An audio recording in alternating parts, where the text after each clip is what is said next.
Council President Michael Farina, a Republican of Cranston, you're running for mayor. What has been your proudest accomplishment on the council that you think will show voters that you should be the chief executive of the city? I think it's the leadership skills I've demonstrated, especially as we've gone into this COVID pandemic, having to shift to a virtual platform and really allow residents' needs to be heard, people to have their voices heard and still do the business of the city and kind of get the job done.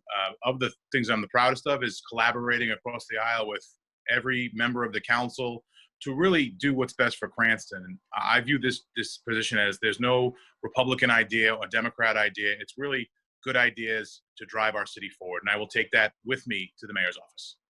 Well, and that makes me want to ask, you did used to be a Democrat, correct? I did. And you switched parties in 2016. Why did you do that? And I'm curious whether the presidency of Donald Trump has affirmed your decision to be a Republican or made you regret it at all, since he's sort of the leader of your party. Yeah. So when I left the Democratic Party, it wasn't so much me leaving the Democratic Party. It was a lot of their ideas and policies kind of leaving me. You know, I've always been a moderate. You know, my whole elected life, I've been someone who kind of lives in the middle, someone who believes in being fiscal conservative, but socially liberal. You know, you help the people that need help, you build policies and programs that they need to kind of get off their feet when they're struggling, but you do it in a fiscally conservative manner. We can't just, you know, continue to spend money like it's an endless pool of funds. And some of the ideas that we saw coming out of the Democratic Party, just for me, I'm like, these are noble causes, but how do we fund them? How do we think about getting some of these things done in a fiscally conservative manner? And it just didn't work. So I became a Republican. You know, I'm still the same Mike Farina I was 4 years ago, 8 years ago. Nothing has really changed about me except that little letter after my name. I'm still someone who believes and loves this city. And for me, you know, President Trump being a Republican, I'm not Donald Trump. I am a Republican. I will support the Republican nominee, but I don't believe in everything he says and does. I don't believe in everything that he does to hurt or destroy on Twitter. I don't agree with all those things. But in reality, I am a Republican, so I have to support the Republican presidential nominee. If you are elected mayor, one of your first tasks is going to be perhaps quite daunting, which is putting together a budget. The pandemic has just decimated state and city budgets. We still don't know whether Congress is going to bail out the state and city budgets, but assuming they do not, what spending would you cut in Cranston's budget, or what new revenue would you generate? Yeah, so the first task when I'm elected mayor is literally going to be not when I'm inaugurated. It's going to be the day after I am elected mayor. And as the mayor-elect, I will collaborate with all the departments, all the leaders, including the schools, the police, the fire, the laborers, the Teamsters, all the department heads. We're going to literally sit in a room and we're going to write negative 10 million up on the chalkboard, because based on our plan, based on what we see happening with state aid and where we think things are going, we potentially could see a $10 million shortfall in the current fiscal year that we have to fix first. So we're all going to have to collaborate to solve that. There's no one group or one area that can cover that kind of number. You know, you're looking at the budget of the city of Cranston at $300 million. You know, 10 million is roughly 3.4%. You can't just go to the taxpayers and say, hey, you know, this year we're having a rough year. We need a 4% tax increase. We're going to raise you to the max right in an off cycle. We got to solve those problems first, and we got to do it together. We're going to look at ways to trim wasteful expenses. You know, I look at legal fees as the council president. The mayor spent a lot of money on legal fees. I think we would have to trim some of the fat there. I look at some of the bills we've had to pay in just overarching expenses. We've hired a lot of people in the last year. We're going to have to look at some of those new hires and see if we can reallocate them. We're going to have to look at some of the retirements and see if we can do things through attrition. We're going to have to really do more with less. You know, we're not talking about a couple $1 million problem. We're talking about a potential $10 million challenge that we're going to have to work on. And in reality, we may have to tap some funds out of the rainy day fund. Like, it's going to be one of those things where all ideas are on the table. And it's not just going to be Mike Farina sitting in a room trying to figure this out. We're not going to hire consultants to come in and tell us what to do.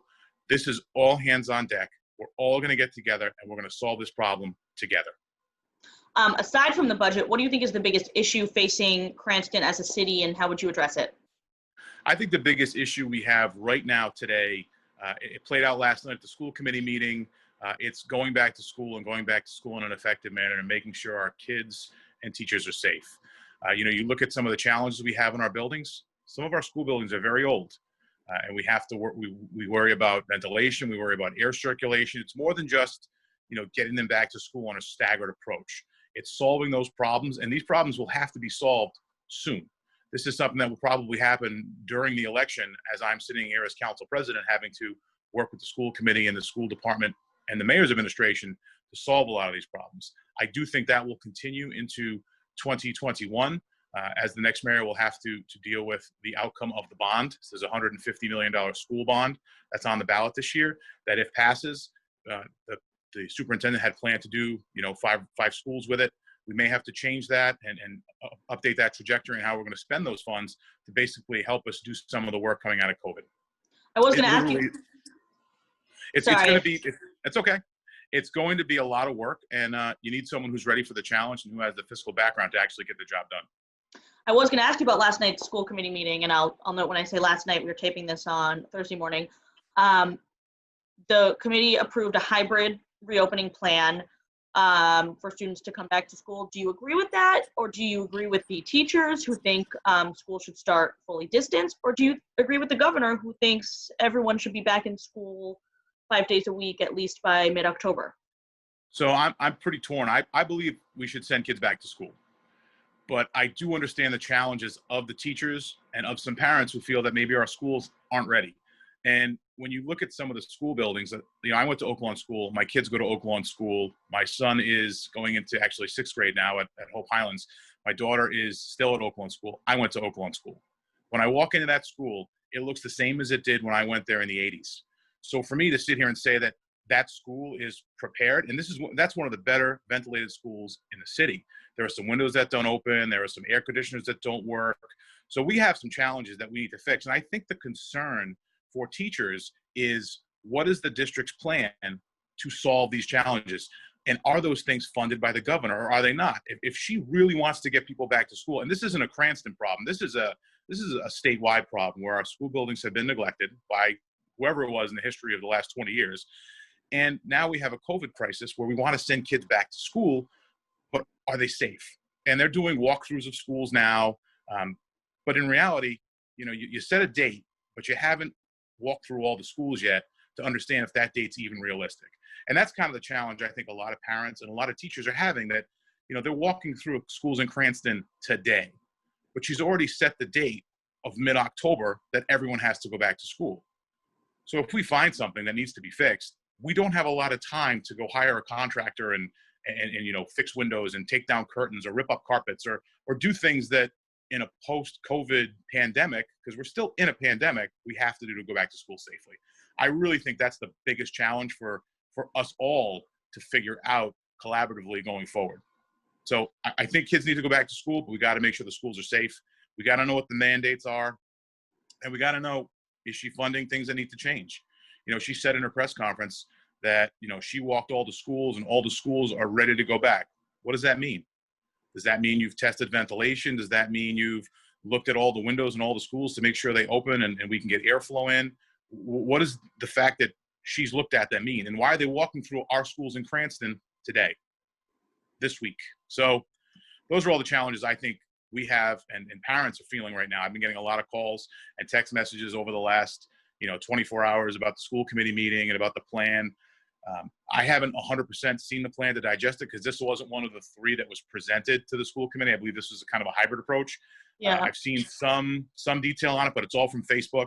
I'm waiting for that official email from Superintendent Massey to say, this is the plan. You get screenshots, you get pictures of it, but I haven't gotten the email from the superintendent that says, elected officials, this is the plan that was decided on the school committee last night. I know it's staggered. I know pieces about it based on what I've seen on Twitter and Facebook, but that's not really an official readout of the plan. So we're going to look at the plan heavily at the city council, because I'm assuming there's going to be a funding ask associated with this plan. As of right now, the schools are 4.1 million in the hole because the state did not do their funding yet for the next fiscal year. They're also $1.4 million in the hole because Mayor Fung did not fund 100% of their ask. So you add those two numbers together, you have the schools looking at like a $6.2 million deficit today to operate this fiscal year. Now you add in all the expenses for COVID, where are they going to get those funds? How are we going to get them? What can we do to make sure the schools are funded properly? Those are big challenges for cities and towns right now. And you know, we have to figure those out. Mm-hmm. One of Cranston's crown jewels is Garden City. It brings in people from other towns and cities into Cranston. Listen, retail was struggling, before the pandemic. National chains were shutting stores. With the pandemic, it's been even worse. What would you do as mayor to keep Garden City alive and vital and a destination? Yeah, so we have a small business platform where we would work to get more grants to fund additional loans for businesses that were struggling, that had been turned down by whether it be the federal government or the Small Business Association, to help them fund to get back on their feet. We also would work to help fix infrastructure around small businesses, because in reality, retail was struggling well before the pandemic. And we're going to see a lot of closures coming in retail. Having had a background in retail for a long time, I understand the challenges that come with it, and businesses are facing some serious challenges. Workers might not want to come back to work. You have cost of goods going up tremendously across the industry because of raw material shortages. So margins are getting thinner. Now you're going to look at potentially some mass closures. So we have to make sure, as mayor, it's difficult because you only have so much in funding you can do. And my focus as mayor will be more on the small businesses that are in Garden City, the Cranston-owned or Rhode Island-owned businesses, the ones that we can actually focus on, because, the city of Cranston is not, we don't have a $50-100 million budget to drive businesses, but the goal will be to work with the small businesses that are looking to expand, ones that are thriving, see if we can give them tax stabilization, see if we can help them kind of stabilize their tax base to really get back on their feet. It's going to be, it's funny. Someone asked me as I was campaigning, you announced in January and there was no coronavirus in January. And, this job must have been something you were really looking forward to. Now with COVID, how are you feeling? And I said, I'm actually feeling more energized because I know someone with my skills will get in there and really make change and not just be a politician. Do you believe there's a systemic racism problem in policing in America? It exists in degrees. I would say in Cranston, that degree is really low. We have a great police force. But as you go to other parts of this country, yes, it definitely exists. And it's something that, has existed for a long time, and it is policy driven. So, as mayor of Cranston, I will focus on my city. And, my city has done really, really great work in community policing and being out there and being visible. We have a great chief in Mike Winquist. He has a great command staff. They're really doing a great job in being out in the community and being seen. So Cranston is really, I believe, at the forefront of where policing needs to go in our society. And I'm hopeful that, we will work to eliminate some of those stigmas that exist, and they will create those community policing models across the country, because Cranston really has done a great job with that. When you talk about, cutting $10 million out of Cranston's budget, would that be all departments, including the police department? I assume you're against defunding the police, but I am 100% against defunding the police. I'm endorsed by both the police and the fire unions, not because I am, a guy who's just going to give everything to labor, but because they know I'm the person that needs to come in and lead effectively, so we can keep everybody employed. But like I said, the goal will be everyone will have a seat at that table. Everyone will sit there, and we're going to put that number up on the board, and it's going to be run like a business, like a corporation, like I've done in private industry, where it's, hey, we have a budget crunch, we have a challenge. How are we going to fix the challenge? What can we live without? What is a nice to have? What is a need to have? And what is a want? Because anything that's in the budget that's a want is cut. Anything that's in the budget that's a nice to have, we're going to reduce, and anything that's in the budget that's a need to have, we're going to fund. So it's really working through that math with all the directors: police, fire, teachers, highway, personnel, the mayor's office, everywhere. So everyone's equally on the potential chopping block. Listen, everybody in a successful world, all boats rise. In a pandemic and a budget crisis, all boats sink. We will, again, you can't just sit in a room, and that's how bad businesses run. When someone who's not connected to it just goes in a room and says, okay, cut here, cut here, cut here, cut here, and then let's see what happens. Nope, everybody has a seat at the table. No one person is a decision maker in a crisis like this. It's going to be, let's guys, you can't have everything you want. You can't have everything you wanted. So how do we move forward? It's a business approach to running a city. A few just sort of rapid fire questions, if you could answer in 1 or 2 words, just to get your stance on this. Are you pro-life or pro-choice? Ooh, good question. I am pro-life, but I do respect someone's right to choose. So it's a weird being, a constitutionalist at heart. Okay. But I am pro-life. Mike Farina, personally pro-life. Do you support the legalization of recreational marijuana? Not sure yet. Okay. Still making up your mind on that? Yeah, I'm still challenged. In Cranston, we did a good job of deciding where the dispensaries would go. It's in a very finite area. So I think we've done the work to legalize it, but I don't know if every other city or town has, so I'd have to kind of see what the plan for the state is. How would you grade the job that Governor Raimondo has done handling the coronavirus pandemic on a scale of A to F? I give her a B+. How would you grade the job Mayor Fung has done running the city of Cranston? I give him a B-. How come? There's been some challenges. I don't think we did enough to fix the school buildings in the 12 years he was mayor. In the beginning, there was some financial struggles, that's for sure. There were some challenges with Deborah Gist, who was the school head of the schools. And she put a moratorium on fixing schools. But there were a few years there in the middle where I think we could have done a little bit more. And I know we've had some challenges in the police department when he was mayor under his watch. So, fiscally, he gets an A, but there were some challenges to keep him out of the top spot. Mayor Fung ran for governor twice while he was mayor. If you are elected, will you commit to serving out your full term? Yes, I will. I commit 100% to serve out my full term as mayor. I will be mayor for 4 years if I'm elected. Now, Mayor Fung endorsed your opponent, although you are endorsed by the Cranston Republican Party. By an 80% margin. How would you describe your relationship with Mayor Fung?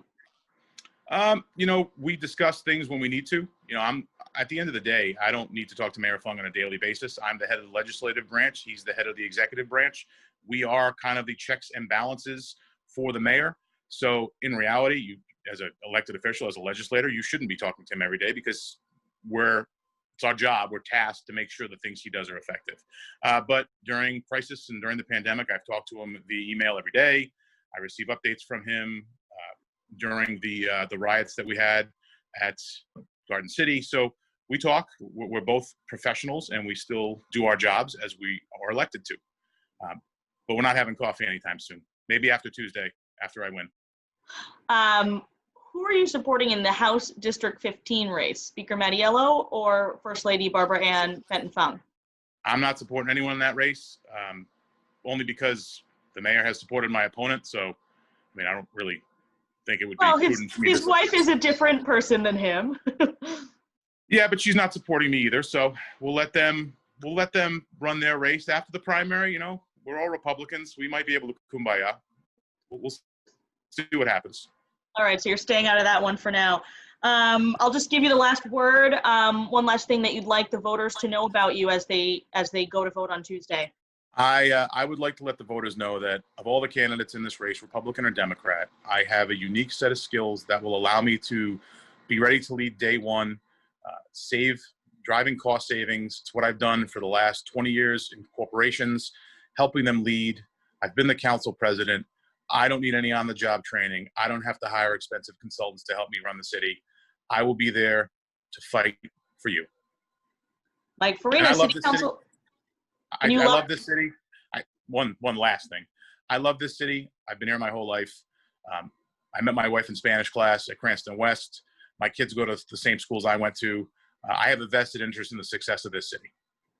Mike Farina, City Council President and Republican running for Mayor of Cranston. Thanks so much for taking the time. Thank you so much.